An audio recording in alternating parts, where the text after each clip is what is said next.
What's up guys, welcome to your 7th Java tutorial, and in this tutorial I'm going to be showing you guys how to make a basic calculator using variables and other things that we already learned so far. So in your last tutorial I showed you guys how to get input from a user using something called a scanner, and we're going to need that again, and I already imported it. So the first thing that we're going to want to do is go ahead and make a scanner variable. So let's go ahead and write scanner, and I'm going to name mine Bucky again, and again I'm going to set it equal to new scanner, and also I want to put system in so it knows where to get input from. So write system.in, and that's all you need to do for now. The next thing we're going to need is 3 variables. We need one variable to hold the first number, one variable to hold the second number, and our last variable is going to hold the answer. So they're going to be doubles, by the way. So you can go ahead and declare them by writing double fnum for first num. Go to your next line and write double snum for second num. Or here's a neat little trick. If you have many variables of the same type, and by type I mean double or int or something like that, since you have many double variables, you can write them all on the same line. It's a nice little shortcut. So write snum and answer. You can name your variables anything you want. I just usually have short variables since I don't feel like typing a whole lot. So the first thing we want to do on our calculator is just print a line of text that says enter first number so the user knows what to do. So go ahead and you know how to write this system.out.println. Println, and in your parameters just go ahead and write enter first num, and then put a little semicolon right there if you want. And now we can go, once we have that, all this is going to do is put a line of text enter first num on the screen. Now what we want to do is have a way to enter a number and have it stored in fnum. So go ahead and put fnum equals Bucky, and remember this is our scanner variable, and write next double.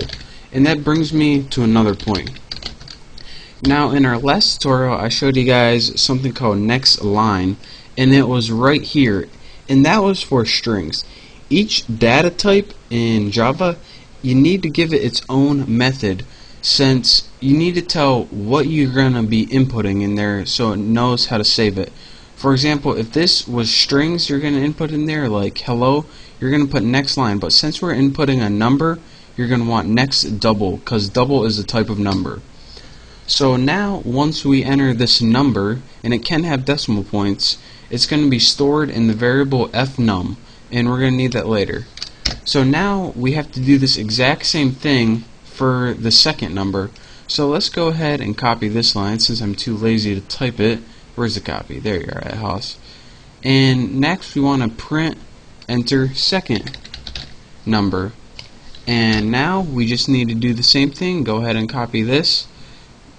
And after that prompt pops up, you're gonna, there we go, you're gonna want to store this variable in snum.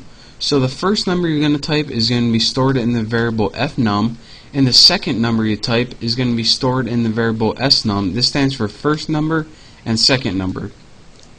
Now what we want to do to get that answer that we have those variables is just add them together.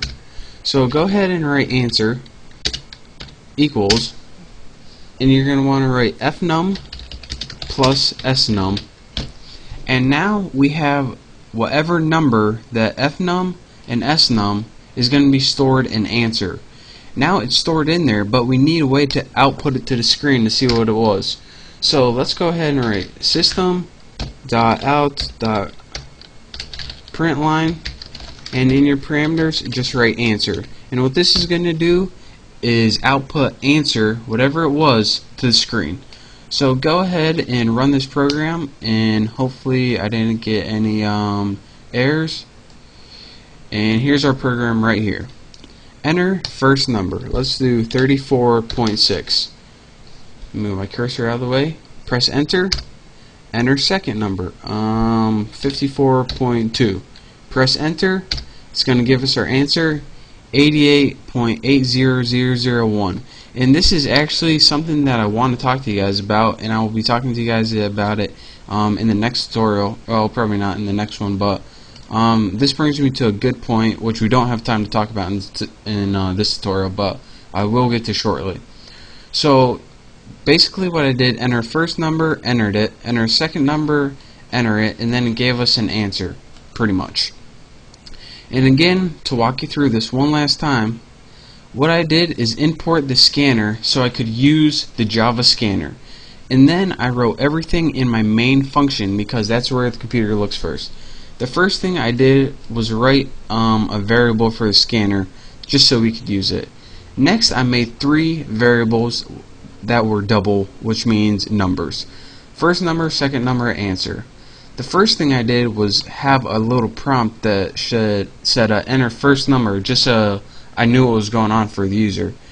Next, I used that little scanner variable in the next double method to have whatever I typed in the keyboard to be stored in the first number.